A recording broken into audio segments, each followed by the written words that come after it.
여러분 안녕하십니까? C채널 매거진 굿데이 첫 소식입니다. 6.25 전쟁 70주년을 맞는 올해 한국교회는 남북 평화 통일에 대한 새 다짐을 품고 있습니다. 한국기독교교회협의회에서 진행한 신학 포럼에서는 교회가 오랜 시간 극단적 대립의 논리를 펼치면서 동족을 정죄하는 데 집중하지는 않았는지 반성해야 한다는 제언이 이어졌습니다. 조홍현 기자가 보도합니다. 한국전쟁 발발 70주년.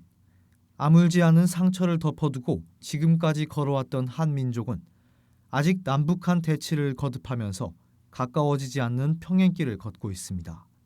최근에는 북한 지도부층이 청와대 한라인을 비롯한 모든 남북한 통신 연락 채널마저 끊어버리고 대대적으로 대한민국을 적으로 돌린 상황. 6.25 70주년을 맞는 올해 용서와 화해를 위한 목소리를 더 크게 외치고자 했지만 분위기는 오히려 그 어느 때보다 냉랭합니다. 정의와 평화의 사도로서 역할을 감당해야 할 교회가 상대방을 향한 비난과 정죄에 집중하고 분열만을 조장하지 않았는지 반성의 목소리가 나오고 있습니다. 한국기독교교회협의회에서는 지난 12일 민족 화해와 한반도 평화를 위한 교회의 과제를 주제로 신학 포럼을 진행했습니다. 포럼에서 홍승표 감리교 신학대학교 외래 교수는 공산주의와 사회주의에 대한 무조건적 혐오와 적대의 정서가 또 다른 차별을 합리화해왔다고 지적했습니다.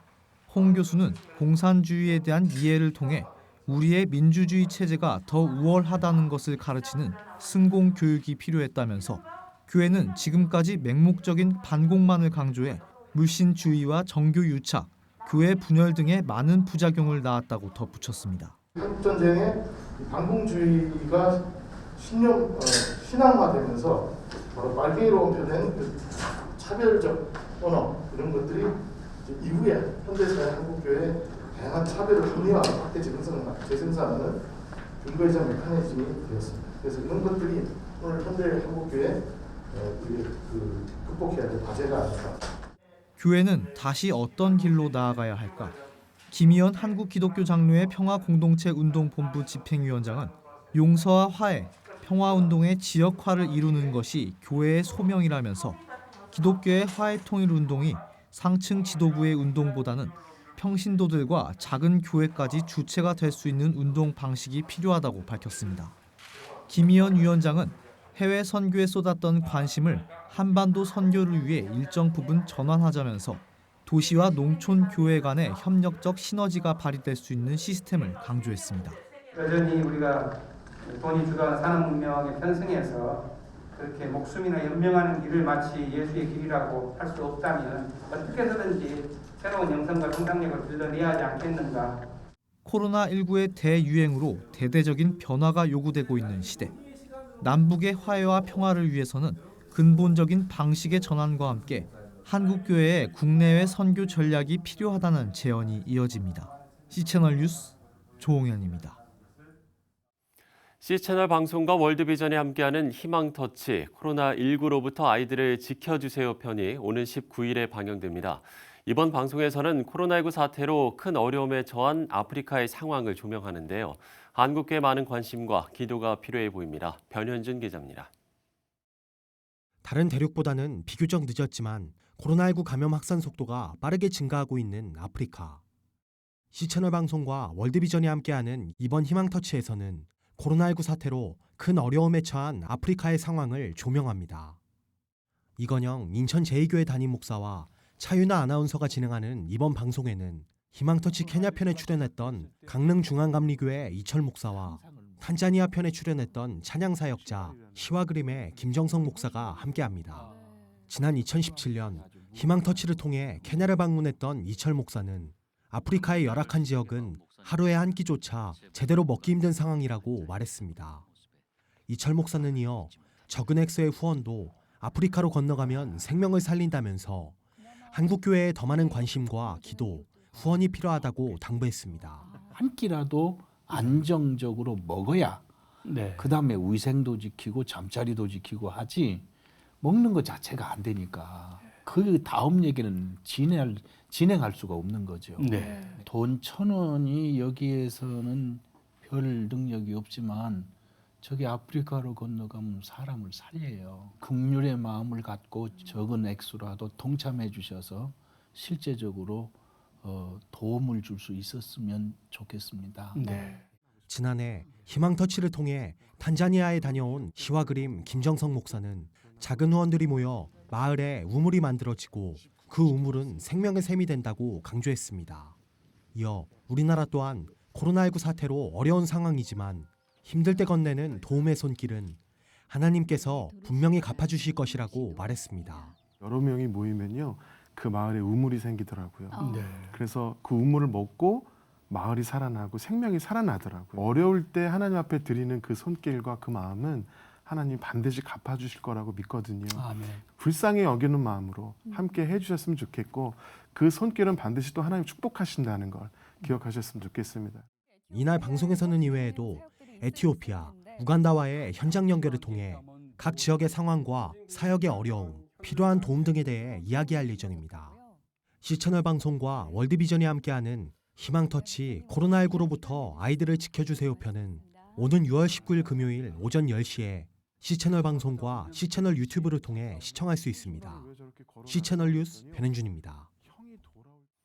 국가인권위원회 최영애 위원장이 한국괴총연합을 방문해서 대표회장 김태형 목사와 유정호 목사 등을 만나 인권위원회 임무와 포괄적인 차별금지법 추진 등의 사업을 설명했습니다.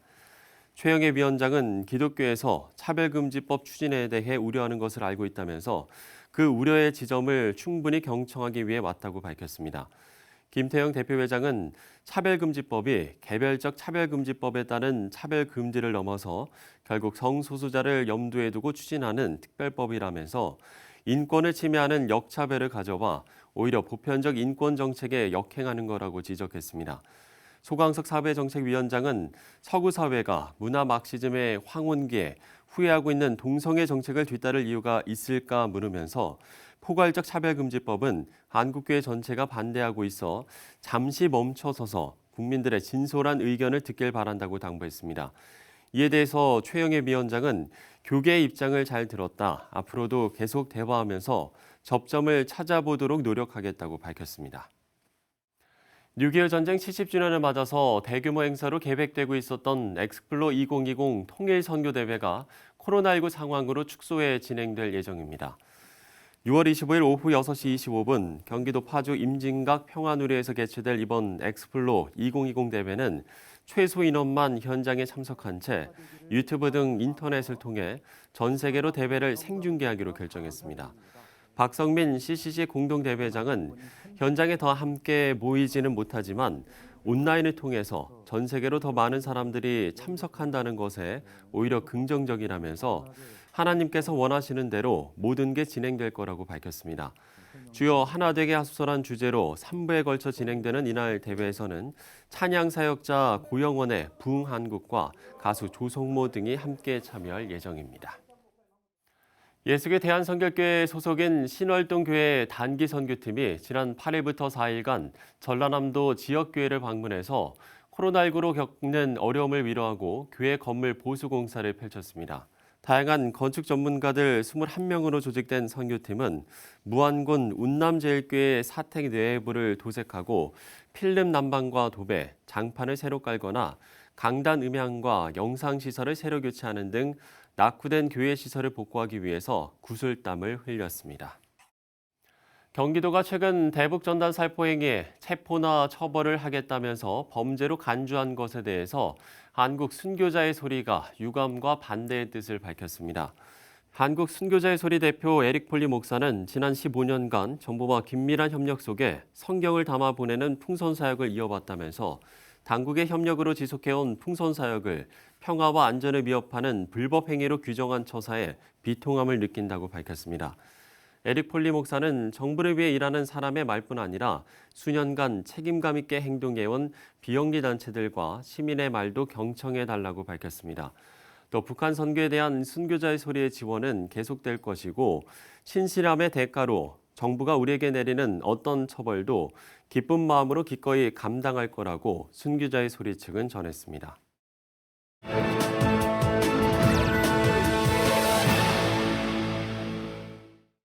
네, 뉴욕의 경제 활동이 점차 재개되면서 한인 교회들도 현장 예배 복귀를 준비하고 있습니다. 지역별로 지정된 단계에 따라서 교회가 수용할 수 있는 인원도 달라지는데요. 자세한 소식 뉴욕교회 협의회장 뉴욕 그레인넷 교회 양민석 목사와 연결해서 들어보도록 하겠습니다. 자, 목사님, 뉴욕 경제가 재개되면서 한인 교회들도 서서히 복귀를 준비하고 있다고요? 네, 지금 뉴욕주와 뉴욕시는 확진자와 사망자의 감소 추세, 그리고 전염률이 0.78% 낮은 수준을 유지함에 따라서 서서히 단계별 경제 재개가 진행되고 있습니다. 이에 따라서 교회도 예배 재개를 위한 움직임이 진행되고 있는데요. 일단 정부에서 발표하고 있는 단계별 수용 인원에 대한 지침을 따라가고 있으며 또 현장 예배에서 필요한 안전수칙에 대한 사항들을 점검해 가고 있습니다. 또한 연령에 따라서 예배를 재개해도 잘 나오지 못하는 분들이 계시기 때문에 당분간은 동영상 예배와 현장 예배를 겸하여 드리려고 준비하고 있습니다.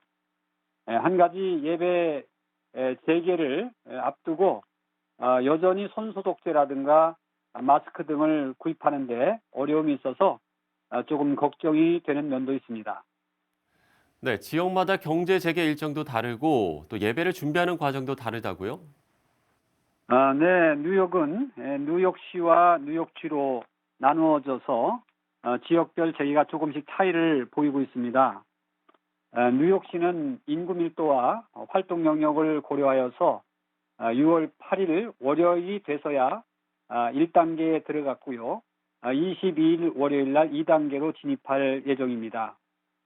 반면에 뉴욕주는 이미 지난 6월 9일 화요일 미드 허드슨과 10일 롱아일랜드를 시작으로 2단계에 진입을 하였습니다. 예배와 관련하여 2단계에서는 예배당 수용 인원의 25%까지 예배를 드릴 수 있도록 허용하고 있습니다. 예를 들자면 100명의 스페이스에 25명까지 허용이 된다고 하는 것이죠. 아울러 뉴욕주의 외곽도시 일부는 6월 12일자로 제3단계까지 진입하였으며 예배당 수용 인원의 50%까지 예배를 드릴 수 있게 되었습니다. 물론 이 같은 단계별 예배 재개에 따라서 교회들은 각기 다른 방식으로 예배를 오픈해 가고 있는데요. 먼저는 드라이브인 예배를 시도하는 교회들이 있고 또 파킹랏이 여의치 않은 교회들은 예배 횟수를 늘려서 실내 예배를 재개하려는 교회들도 있습니다. 또한 좀 더 안전을 많이 고려하고 있는 교회들은요, 3단계가 완전히 이루어지고 사회적으로 좀 더 안정될 때까지 예배 재개를 미루고 있는 교회도 있습니다. 그 외에도 다양한 예배 방식들이 당분간은 계속 진행될 것으로 예상이 됩니다. 네, 코로나19 확산에 대한 염려를 내려놓을 수 없는 상황인데 현장 예배 재개 이후의 상황도 매우 중요해 보입니다. 여러 가지 계획을 준비하고 계시다고요? 사실 현재로서는 코로나19이 어떻게 진행될지 아무도 예측할 수가 없기 때문에 앞으로의 방향을 제시한다는 것 또한 쉬운 일이 아니라고 봅니다. 그래서 저희 뉴욕에서는 6월 22일부터 23일까지 먼저 포스트 팬데믹 교회는 어디로 가야 하나라는 주제를 가지고 포럼을 준비하고 있고요. 다양한 분야의 패널들이 나서서 여러 각도에서 방향을 제시해 보려고 합니다. 목회의 패러다임에 대한 변화, 또 예배, 4세대 교육, 지역 전도에 대해서 어떤 변화를 줘야 할지에 대한 발제와 디스커션들이 있을 예정입니다. 그리고 미래에 대한 교회의 대처와 비전들은 앞으로 일어날 변화들을 지속적으로 가하면서 상황에 맞는 대안들을 모색해 가야 할 것으로 보여집니다. 단 한 가지 말씀드릴 수 있는 것은 이제는 성장 중심의 교회보다는 본질 중심의 교회로 가야 할 것 같고요. 어려울 때일수록 교회는 좀 더 소외되고 어려운 이웃에게 눈을 돌리면서 나눔 공동체의 모습으로 점점 자리매김해야 된다고 생각이 듭니다.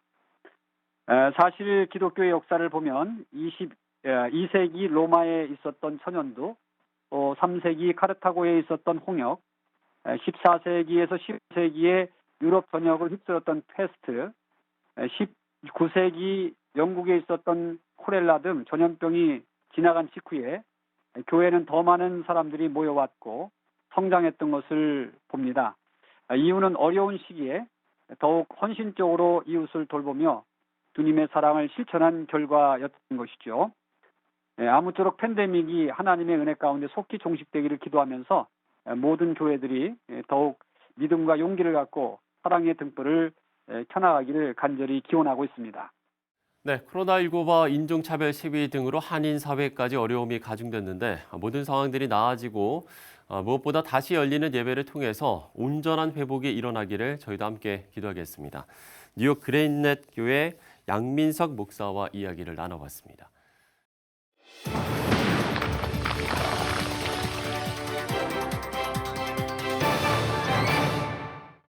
네, 북한 관련 소식으로 함께하겠습니다. 고려대학교 남성욱 교수 스튜디오에 나오셨습니다. 교수님 안녕하십니까? 네, 안녕하십니까? 예.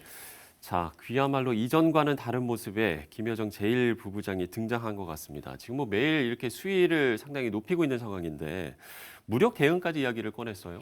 네, 6월 4일 김여정의 담화를 시작으로 지난 일요일 저녁까지 뭐 상당히 너무 많은 평양에서 담화가 나와서 그러니까요. 일일이 정말 체크하는데 애를 먹을 정도입니다. 네. 일단 북한 입장에서는 남북 관계의 리셋 틀을 바꾸고 이걸 통해서 북미 관계의 기본 구조를 바꿔보겠다라는 뜻으로 보입니다. 배경은 아마 세 가지 정도로 보입니다. 우선은 코로나로 북한 경제가 매우 어렵다. 그렇기 때문에 인민들을 새로운 어떤 전선에 뛰어들기 위해서는 뭔가 경쟁 어떤 관계를 만들 필요가 있다. 예. 그것이 이제 대남 관계고 이어져서 대미 관계까지 확대가 된다. 이제 두 번째는 일단 남측이 약속을 지키지 않는다는 의식을 갖고 있습니다. 그래요? 일단은 남측은 이제 지난해 12월 크리스마스 선물이라는 것을 예고했는데 북한이 도발하지 않고 넘어갔고요. 1월, 2월에 도발 예고가 있었습니다만은 남측과의 뭐 대화가 있었는지 하여튼 총선을 넘어갔습니다. 예. 일단 북한 입장에서는 이제 남한이 뭔가 선심, 뭔가 호의를 베풀어야 될 때가 됐다라는 거죠. 그러나 예. 선거가 끝난 지 2달이 지나가도록 남측이 움직이지 않는 데서 이제는 남북 관계를 압박으로 몰고 가는 것이 북한에게 득이 된다고 본 거죠. 일단 전단살포를 김여정 부위원장이 꺼내 들었지만 전단살포는 이제 서막이었고요. 네. 이제 계속 뭐 최종 군사행동까지 예고를 하고 있습니다. 마지막으로는 이제 대미 관계죠. 11월 첫째 주에 미국 선거입니다. 트럼프 대통령은 뭐 현재 미국이 워낙 조지 플로이드 흑인 사망 사건, 또 애틀란타의 또 흑인 사망 사건, 또 코로나 등으로 해서 미국이 정신이 없는 상황이기 때문에 북한 문제에 신경을 쓸 수 없죠. 그렇지만 또 제재는 유지하고 있기 때문에 북한 입장에서는 뭔가 이 11월 전에 도발을 통해서 미국에게 메시지를 전달하는 것이 필요하다. 그 메시지는 트럼프가 재선이 되든지 아니면 민주당 바이든 후보가 당선이 되든 북한을 잊어버려서는 안 된다라는 메시지를 주는 것이 필요하다고 보기 때문에 이번 김여정을 시작으로 줄줄이 카드를 꺼내들고 있는 것으로 보입니다. 예, 이렇게 세 가지로 분석을 해두셨는데 지금 뭐 김영철 당 부위원장도 다시 등장을 했고 이렇게 대남 라인의 강경파들을 좀 내세운 의도도 좀 읽히는 것 같거든요. 일단 거친 입을 좀 활용하는 것 같습니다. 일단 김여정의 발언 중에서는 이제 대남 관계를 대적 관계, 참 우리가 모르는 용어도 많이 만들어내는 거. 대적, 이제 적으로 돌리겠다라는 거죠. 그리고 이제 군대에게 이런 권한을 넘긴다. 또 자신의 발언은 김정은 위원장의 지시를 받은 것이다라고 이렇게 얘기를 했고요. 리성권은 아무래도 지금 외무상을 맡고 있기 때문에 미국에게 메시지를 보냈습니다. 트럼프 대통령이 선거 기간 동안에 이 선거에 활용할 만한 호재를 더 이상 주지 않겠다. 과거에 2차례 정상회담으로 재미를 본 것은 미국이라는 인식을 갖고 있고 이러한 것은 올 하반기에는 없다라는 뜻이죠. 그다음에 장금철 통전부장입니다. 대남 총괄하는데 이제 북남 관계가 헤어질 시간이 되었다라는 표현을 쓰고 있고요. 네, 이제는 뭐 수습할 수 없는 북남 관계가 수습할 수 없는 국면까지 왔다라고 해서 향후 고통스러운 시간이 다가올 것이다. 하여튼 말들은 굉장히 거칠면서 상당히 압박을 하고 있습니다. 네, 고통스러운 순간이 다가올 것이다 이렇게 이야기를 했는데 그러면 이제 많은 사람들이 이제 좀 걱정하고 또 우려하는 부분 중에 하나가 북한의 다음 행보가 뭐냐 이런 부분인 것 같거든요. 어떤 좀 이제 앞으로의 어떤 좀 행보에 나설까요? 일단은 이제 25일이 6.25 전쟁 발발 70주년인데 예. 이제 대북 전단 살포를 예고를 합니다. 북한은 여기에 대해서 강력하게 대응하겠다. 그래서 고사포라는 것을 이제 발표를 하면 약간의 무력 충돌이 있을 거고요.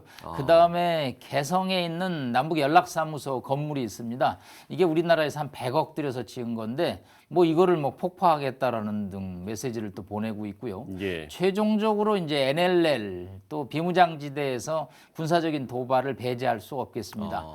이런 카드를 넘어서 미국을 겨냥하기 위해서는 한 1000에서 2000 정도의 네. 중장거리 미사일 발사까지도 압박을 가함으로써 워싱턴을 압박하는 것은 역시 군사적인 도발이기 때문에 예. 일련의 이런 시나리오들이 과연 시계열적으로 계속 나올지는 좀 확신할 수는 없지만 남한에 대해서 뭔가 행동을 꺼내는 것은 예. 분명해 보입니다. 어쨌든 이번 이 갈등의 발단으로 떠오른 게 이 대북 전단 살포 문제지 않겠습니까? 이거에 대한 그럼 해법은 어떻게 가져가야 될 거라고 근데 보세요? 해법은 이제 지속하느냐 중단하느냐를 두고 둘 중에 하나겠죠. 네, 어떤 것이 더 우선이냐에 관해서 일단 국내법은 남북교류협력법과 또 국내 헌법의 표현의 자유 두 가지입니다. 네. 전단을 살포하는 것은 본인의 표현의 자유죠.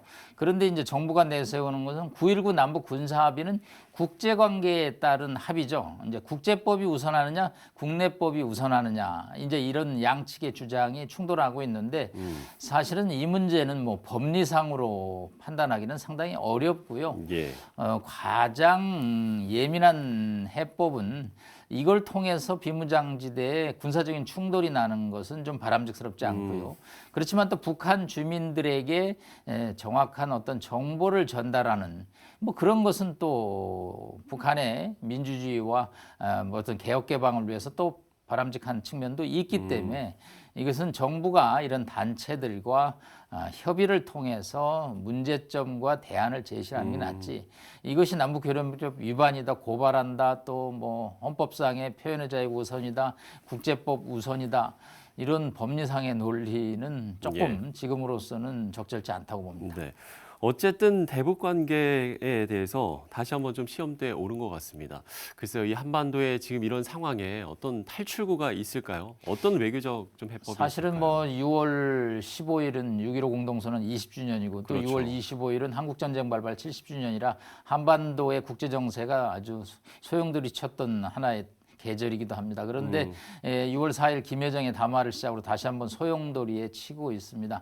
현재로서는 뭐 대화의 끈을 유지하는 것이 중요하죠. 네. 북한이 뭐 청와대 한라인까지 현재는 이제 끄는 상태죠. 그래서 당연히 이제 특사 얘기가 나오는데 문제는 남측이 북측의 특사를 제안해서 수용하지 않는다면 또 우리 입장이 어긋나죠. 그러니까요. 한편으로 또 가서 우리가 해줄 수 있는 것이 과연 무엇일까에 관해서 상당히 어려운 상황입니다.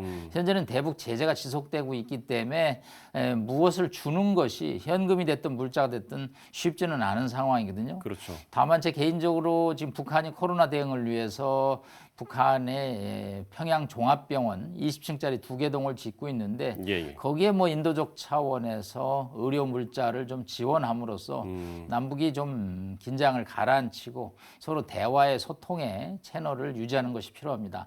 북한도 국제사회 대북 제재 때문에 남측이 움직이지 못하는 측면을 좀 이해해야 됩니다. 남측이 그것을 뚫고 나오라. 이것은 쉽지 북한의 않죠. 억지 주장이죠. 한국은 국제사회 일원으로 움직이기 때문에 그러니까요. 한국에서 운신의 폭이 넓지 않기 때문에 결국은 이 문제는 북미 간의 대화가 재개돼야지 남측의 운신의 폭이 있지 않냐. 북측도 그랬습니다. 남측이 비핵화에 최선을 다하라고 그랬더니 남측이 어딜 끼느냐는 식으로 또 발언이 나올 정도로 한국의 입장이 쉽지는 않은 상황인데 인도적 어떤 의료물자 지원 등을 통해서 일단 긴장은 가라앉히고 뭔가 북미 간의 또 대화의 끈을 이어가는 네. 그런 노력이 필요하다고 봅니다. 네, 정말 이 교수님 이야기를 들으면서 정말 평화를 향해 가는 길이 쉽지는 않구나라는 걸 다시 한번 깨닫습니다. 그럼에도 불구하고 정말 이 남북관계 해법을 위한 좀 실효성 있는 노력들을 우리가 좀 찾아봐야 될 것 같습니다.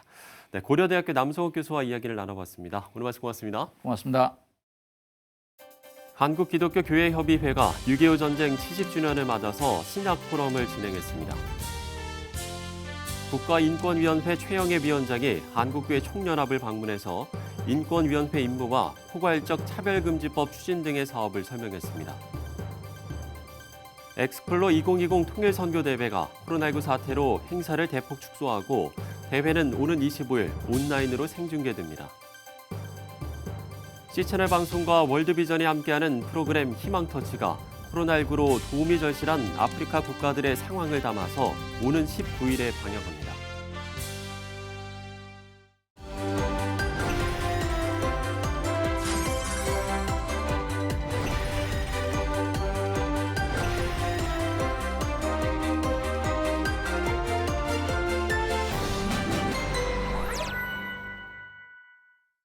네, 평화는 마치 박수를 치는 것과 같아서 홀로 완성할 수 없는 과제입니다. 코로나19 상황 속에서 남북 문제가 또 다른 큰 변수로 떠오르고 있는데 관계 악화를 막기 위한 신뢰의 행보가 더없이 필요해 보입니다. C채널 매거진 굿데이 오늘 순서는 여기까지입니다. 시청해주신 여러분 고맙습니다.